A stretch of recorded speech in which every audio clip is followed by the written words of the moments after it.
ሰላም ጤና ይስጥልን የተወደዳችሁና የተከበራችሁ ተመልካቾቻችን እንደምን ሰንብታችኋል? ከኢፌዴሪ መከላከያ ሰራዊት የቴሌቪዥን ፕሮግራም ሳምንታዊ ዜናዎቻችንን ይዘን ቀርበናል። ከዜናዎቹ ጋር ራሄል ዮሐንስ ነኝ። አብራችሁን ቆዩ። ሁሉም እናንተ ምቾት ታሳቢ ማድረግ የሚንቀሳቀሰው ድርጅታችን ቴምር ፕሮፐርቲስ አሁን ደግሞ 40% ከፍለው ቀሪውን 60% ለ3 ዓመት የፎይታ ጊዜ በኋላ የሚከፍሉበትን ልዩ ዕድል አመቻችተናል። ይህ መገናኛ ጫካ ፕሮጀክት አጠገብ የሚገኘው ሳይታችን ከባለ 1 እስከ ባለ 3 መኝታ የቤት አማራጮችን ይዟል። ባለ 1 መኝታ 2.7 ሚሊዮን ብር ከፍለው ቀሪውን ሲረከቡ፣ ባለ 2 መኝታ 4 ሚሊዮን ብር ከፍለው ቀሪውን ሲረከቡ፣ ባለ 3 መኝታ 5.9 ሚሊዮን ብር ከፍለው ቀሪውን ቤቶን ሲረከቡ ይከፍላሉ። በተጨማሪም ሳር ቤት አደባባይ እንዲሁም ቡልጋሪያ ላይ አፓርትመንትና የንግድ ሱቆችን ከ900 ሺህ ብር ቅድመ ክፍያ ጀምሮ ይዘን እንጠብቆታለን። ያሉን ጥቂት አማራጮች ብቻ ስለሆኑ ይፍጠሩ። ብሔራዊ ጥቅምን ለማስከበር ጠንካራ ብሔራዊ አቅም መገንባት እንደሚገባ ተገለጸ። የኢትዮጵያ መከላከያ ምርምርና ልማት ማዕከል ምርምርና ልማት ለሰራዊቱ ሁለንተናዊ የላቀ ውጤት በሚል መሪ ሀሳብ የውይይት መድረክ አካሂዷል። በመድረኩም በተቋማዊ ሀገራዊና ዓለም አቀፋዊ ጉዳዮች ዙሪያ ጥናታዊ ጽሑፍም ቀርቧል። ለውብሸት አንበሴ ዘገባ ዝርዝር ቤተልሔም ደምሴ። ሀገራችን ኢትዮጵያ ሀገረ መንግስት በመመስረት በዓለም ረጅም ዕድሜ ካላቸው ሀገሮች አንዷ ብትሆንም በምርምር በቴክኖሎጂ ሽግግርና በአዳዲስ የፈጠራ ዘርፎች ላይ ያስመዘገበችው ውጤት ውስን መሆኑን መረጃዎች ያሳያሉ። ይህም ሁኔታ እንደ ሀገር ለምርምርና ለፈጠራ ስራዎች የተሰጠው ትኩረት አነስተኛ መሆኑን የሚያሳይ ሲሆን በመከላከያ ደረጃም የምርምርና ልማት ዘርፉ የሚገኝበት ሁኔታ ከሀገራዊ ገጽታ የተለየ አለመሆኑን መረዳት ይቻላል። ታዲያ ይህን ውስንነት ለመፍታት መከላከያ አሁናዊና መጻኢ የሀገሪቱን የደህንነት ፈተናዎች በጥልቀት እየተነተነ ዘመኑን የሚዋጅ አደረጃጀት የቴክኖሎጂና የዶክትሪን ምላሾችን መስጠትና የሰራዊቱን የማድረግ አቅም ይበልጥ ለማሳደግ የምርምርና ልማት ተቋም ተደራጅቶ ልዩ ልዩ ተግባራትን እያከናወነ ይገኛል። ማዕከሉ የስራው አካል የሆነውን የባለድርሻ አካላት ሰፊ የውይይት መድረክ አካሂዷል።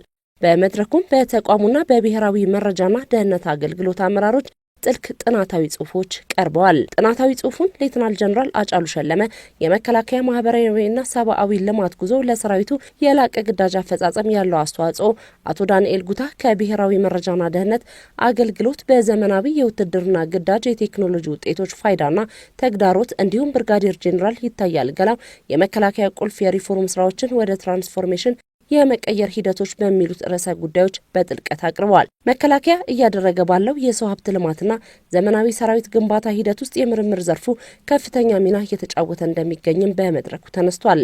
የምርምር ማዕከሉ በአጭር ጊዜ ውስጥ ተቋቁሞ ሰፊ ስራዎችን እየሰራ መሆኑን ያነሱት የትምህርትና ስልጠና ዋና መምሪያ ኃላፊ ጀነራል ይመር መኮንን በየዘርፉ ያለውን ኃይል ሰብስቦ አንድ አቅም በመፍጠር ውጤታማ ስራ መስራት ያስፈልጋል ብለዋል። ይሄ አጀንዳ በዚህ ጊዜ መቅረብ በጣም ወቅታዊ አጀንዳ ነው የሚል ሀሳብ አለኝ። በአጠቃላይ እንደ መከላከያ ለጥናትና ምርምር በአሁኑ ሰዓት ቅድሚያ መስጠት ዝም ብሎ የጊዜ ተራ አክቲቪቲስ ጉዳይ ሳይሆን ተቋሙን ወደፊት ኢትዮጵያን የሚመጥን ተቋም አድርጎ የማሻገር ያለማሻገር የኢትዮጵያ ብሔራዊ ጥቅም የማስጠበቅ ያለማስጠበቅ ጉዳይ ነው እና የህልውና ጉዳይ ነው ብሎ አስምሮ ነው የተነሳበት። ከዚህ አንፃር እንደዛ መገንዘብ የሚያስፈልግ ይመስለኛል። ከውይይቱ ብዙ ግብአቶች ተገኝተዋል ያሉት ጀነራል ይመር መኮንን ተመራማሪዎች ለሀገራቸው እድገት በቁርጠኝነት ሊሰሩ እንደሚገባም አንስተዋል። የመከላከያ ማህበራዊና ሰብአዊ ልማት ጉዞ ለሰራዊቱ የላቀ ግዳጅ አፈጻጸም ያለው አስተዋጽኦ በሚል ርዕስ ጥናታዊ ጽሑፍ ያቀረቡት የመከላከያ የሰው ሀብት አመራር ዋና መምሪያ ኃላፊ ሌተናል ጀነራል አጫሉ ሸለመ በተቋሙ በተሰራው የሪፎርም ስራ የነበረውን ውስን የሰው ኃይል በአጭር ጊዜ ውስጥ በማልማት ከፍተኛ ኃይል ማደራጀት መቻሉን ገልጸዋል። በሚገባ ሊሰራ የሚችል በብዛትም በእውቀት ላይ የተመሰረተ ስራ እንዲሰሩ ሰፋፊ ስራዎች ተደርጓል። አሁንም እየተሰሩ ያለበት ሁኔታ አለ። የባለድርሻ አካላቱ ውይይት የተቋማቱን ቁልፍ ተግባራት በምርምርና ልማት ውጤት እንዲያስገኙ ለማድረግና ችግር ፈጂ መፍትሄዎችን ለማምጣት ፋይዳው የጎላ መሆኑን የገለጹት የኢትዮጵያ መከላከያ ምርምርና ልማት ማዕከል ኃላፊ ሜጀር ጀነራል ቡልቲ ታደሰ የዘመኑን የውትድርና ቴክኖሎጂ በራስ አቅም ለመምራት የምርምር አቅማችንን ማሳደግ ይጠበቅብናል ብለዋል። የኢትዮጵያ መከላከያ ምርምርና ልማት ማዕከል ያሰራውን አርማም አስመርቋል። ምስራቅ እዝ በብር ሸለቆ ወታደራዊ ማሰልጠኛ ያሰለጠናቸውን መሰረታዊ ወታደሮች አስመረቀ። ስልጠናው መሰረታዊ ወታደሮች ከዚህ በፊት በማሰልጠኛው ያገኙትን እውቀት በተግባር ወደሚታይና ወደሚጨበጥ ከፍተኛ ወታደራዊ ክህሎት የሚለውጥ መሆኑም ተገልጿል። በምርቃት ስነ ስርዓቱ ምስራቅ እዝ የኢትዮጵያን እድገትና ብልጽግናን የማይመኙ የውስጥና የውጭ ኃይሎች ሲከፍቱ የነበረውን ተደጋጋሚ ጥቃት ከሌሎች የሰራዊት ክፍሎች ጋር በብቃት እየመከተ የመጣ ጀግና እዝ መሆኑን አዛዡ ሌተናል ጀነራል መሐመድ ተሰማ ተናግረዋል። አንዲት ታላቅ ሀገር አለችን። ኢትዮጵያዊ የሚባል ኩሩ ህዝብ ያላት በህገ መንግስታዊ ስርዓት የምትመራ እና ገናና ታሪክ ያላት ሀገር የዚች ሀገር ሰራዊት ስንሆን ያለችንን አንድ ሀገር እና አንድ ህዝብ ለማፍረስ የሚመጣን የውጭ ወራሪና የውስጥ ባንዳ በመመከት የሀገራችንን ሉዓላዊነት በማስከበር ውድ የውትድርና የተከበረ ሙያ ውስጥ እየሰራን ኢትዮጵያን እያጸናን የመጣን የጀግናው ኢትዮጵያዊ ህዝብ ማህፀን አፍርቶን ኢትዮጵያን እየጠበቅን ያለን ጀግኖች በመሆናችን እንኳን ደስ አላችሁላችሁ ይወዳል። ተመራቂዎችም በመስዋዕትነት ጸንታ የዘለቀችውን ሀገራችንን በማንኛቸውም ጠላት ከሚሰነዘር የጥፋት ሙከራ ነቅቶ መጠበቅና የእዙን የጀግንነት ባህል ማስቀጠል እንደሚጠበቅባቸውም ሌተናል ጀነራል መሐመድ ተሰማ አሳስበዋል። ዘገባው የታደሰ ይሴ ነው። ደቡብ እዝ በሰሜን ወሎ ዞን ለሀገር ግንባታና ለዘላቂ ሰላም የማህበረሰቡ ሚና በሚል መሪ ሀሳብ ህዝባዊ ውይይት አካሄደ። በውይይት መድረኩም በጽንፈኝነት አስተሳሰብና በትጥቅ ትግል ሰላማዊ የህዝብ እንቅስቃሴን ማረጋገጥ እንደማይቻልም ተጠቁሟል። ለፈይሳ መልካሙ ዘገባ ዝርዝር ራሄል ገዛኸኝ። ሰራዊታችን የጽንፈኛ ኃይሎችን ያልተገባ እንቅስቃሴ ለመግታት ከጸጥታ ኃይሎች ጋር በመቀናጀት እያደረገ ያለውን ጠንካራ ዘመቻ ለመደገፍ ህዝቡ በጠላት ላይ ጽኑ አቋም መያዝ እንደሚገባው የደቡብ እዝ ምክትል አዛዥ ሜጀር ጀነራል ደስታ ተመስገን ገልጸዋል። ጽንፈኛው ቡድን በተሳሳተ ትርክት ወጣቱን በመመልመል የባዕዳን ጠላቶቻችንን ተልዕኮ እንዲያስፈጽሙ በማድረግና የህዝብን ንብረት በመዝረፍ ለግል ሀብት ማከማቻነት እየተጠቀመበት እንደሚገኝም ሜጀር ጀነራል ደስታ ተመስገን ተናግረዋል። ሰራዊቱ እየወሰደ ባለው የተጠናከረ እርምጃ በበርካታ አካባቢዎች አንጻራዊ ሰላም መስፈኑን የጠቆሙት ሜጀር ጀነራል ደስታ ተመስገን ለሀገር የሚከፈለውን ማንኛውን መስዋዕትነት ከፍሎ የህዝብን ሰላም ለማረጋገጥም ምንጊዜም ዝግጁ መሆኑን አስታውቀዋል።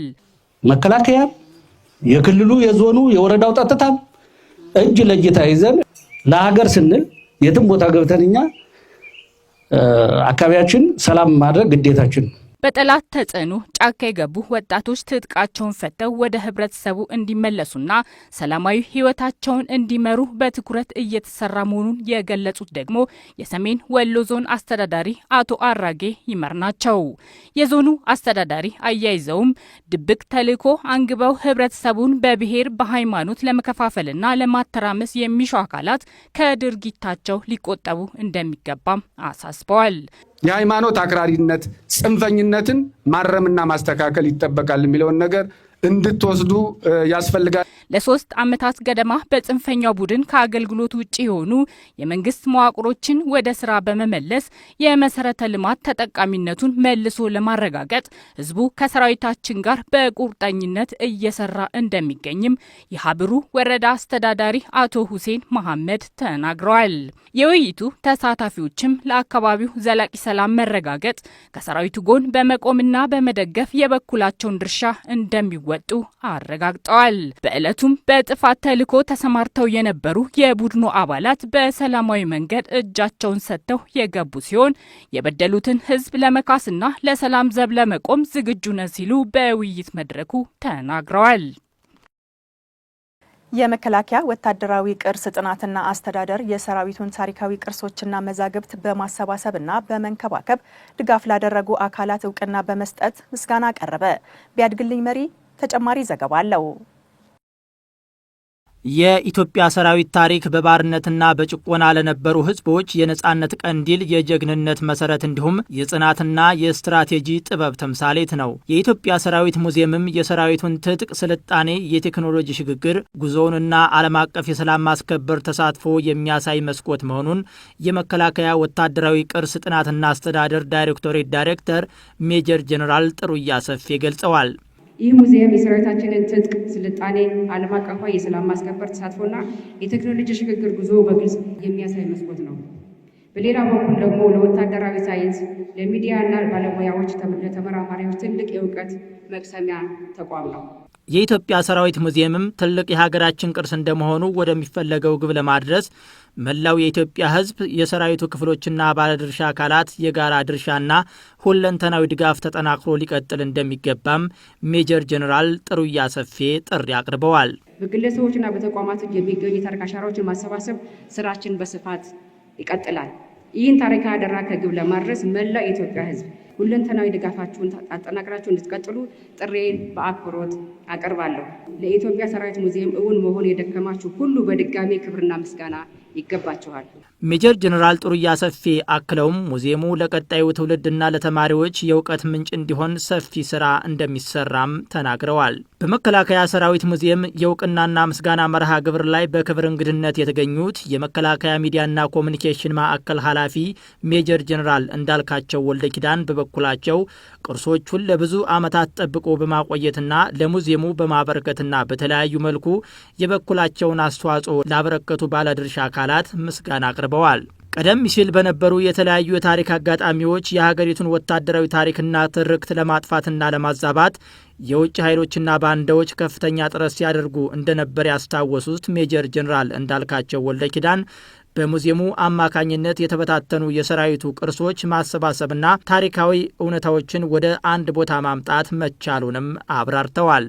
የኢትዮጵያ ትርክት እንዲዛባ የሚፈልጉና አገራቸው ያልሆኑ ዜጎች እና ሌሎች ባንዳዎች በአንድ ወቅት በዚች ሀገር ላይ በመኖራቸው ምክንያት ይሄ ታሪክ ሆኖ እንዲቀጥል፣ እንዲያድግ፣ ሙዚየሙ እንዲያድግ ያልተፈለገበት ሁኔታ ስለነበረ በተለያየ አይነት መልኩ እንዲጠፋ ትልቅ ስራ የተሰራበት ነው።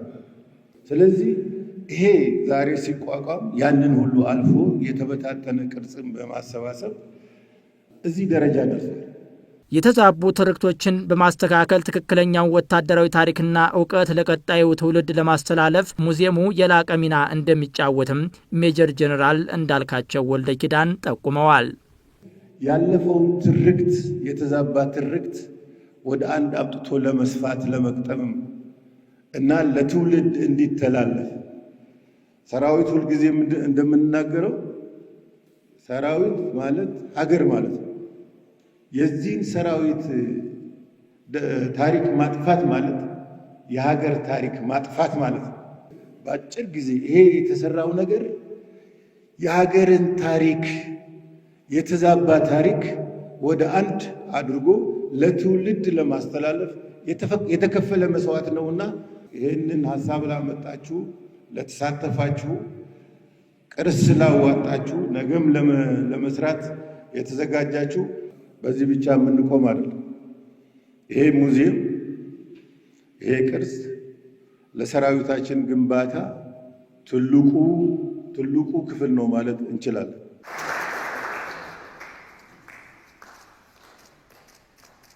በመከላከያ ፍትህ ዋና ዳይሬክቶሬት የስነ ስርዓት ማስከበርና ማረሚያ ቤቶች አስተዳደር ዳይሬክቶሬት ለስነ ስርዓት ማስከበር ሬጅመንትና ለትራፊክ ፖሊሶች ሲሰጥ የቆየው ወታደራዊ ስልጠና ተጠናቀቀ።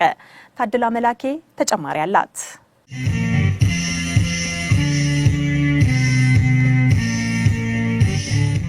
የስነ ስርዓት ማስከበርና ማረሚያ ቤቶች አስተዳደር ዳይሬክቶሬት በወታደራዊ ሳይንስ፣ በተኩስ አቅም፣ በአካላዊ ጥንካሬ በዲሲፕሊንና በስነ ልቦና ግንባታ ዙሪያ ያካሄደው የቴክኒክና የመስክ ስልጠና የበቃ የሰው ኃይል ማፍራትን ዓላማ ያደረገ ነው።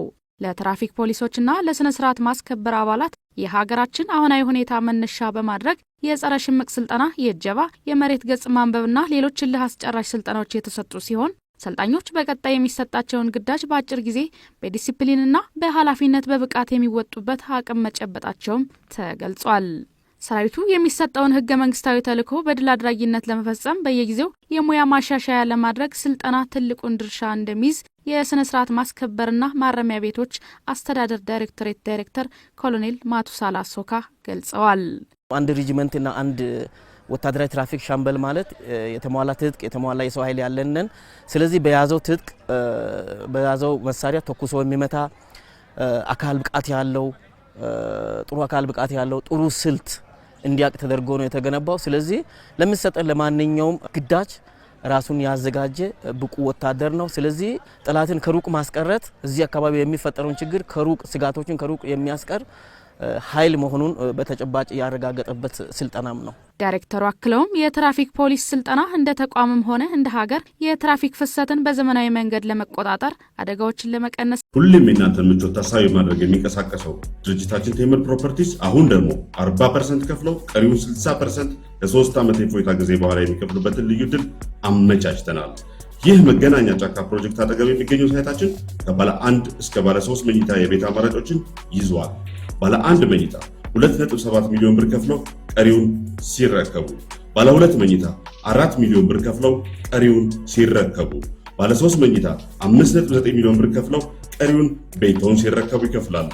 በተጨማሪም ሳር ቤት አደባባይ እንዲሁም ቡልጋሪያ ላይ አፓርትመንትና የንግድ ሱቆችን ከ900 ሺህ ብር ቅድመ ክፍያ ጀምሮ ይዘን እንጠብቆታለን። ያሉን ጥቂት አማራጮች ብቻ ስለሆኑ ይፍጠን። ህይወትን ለመታደግ ዓላማ ያደረገ መሆኑን ጠቁመው አባላቱ በቂ የማድረግ አቅም እንዳገኙ በስልጠና ማረጋገጣቸውን ተናግረዋል።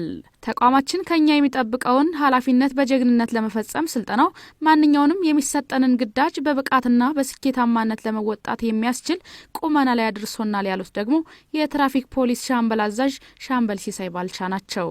የተቋሙን ተሽከርካሪ ደህንነት የመጠበቅ ስራ ነው የምንሰራው። ይህን ስንሰራ ግን ከአዲስ አበባ ፖሊስ መደበኛ ፖሊስ ጋር ከፌዴራል ፖሊስ ጋር ከተለያዩ ልዩ መንገድ ትራንስፖርት ጋር በመሆን የተቋሙን ተሽከርካሪዎች ደህንነት የመጠበቅ ስራ ችግሮች ያሉበት ቦታ ሁሉ ፈጥነን በመድረስ ፕላኖችን ካሉ አጋር ትራፊኮች ጋር በመሆን በሰላማዊ መንገድ በፍቅር እየሰራን እንገኛለን።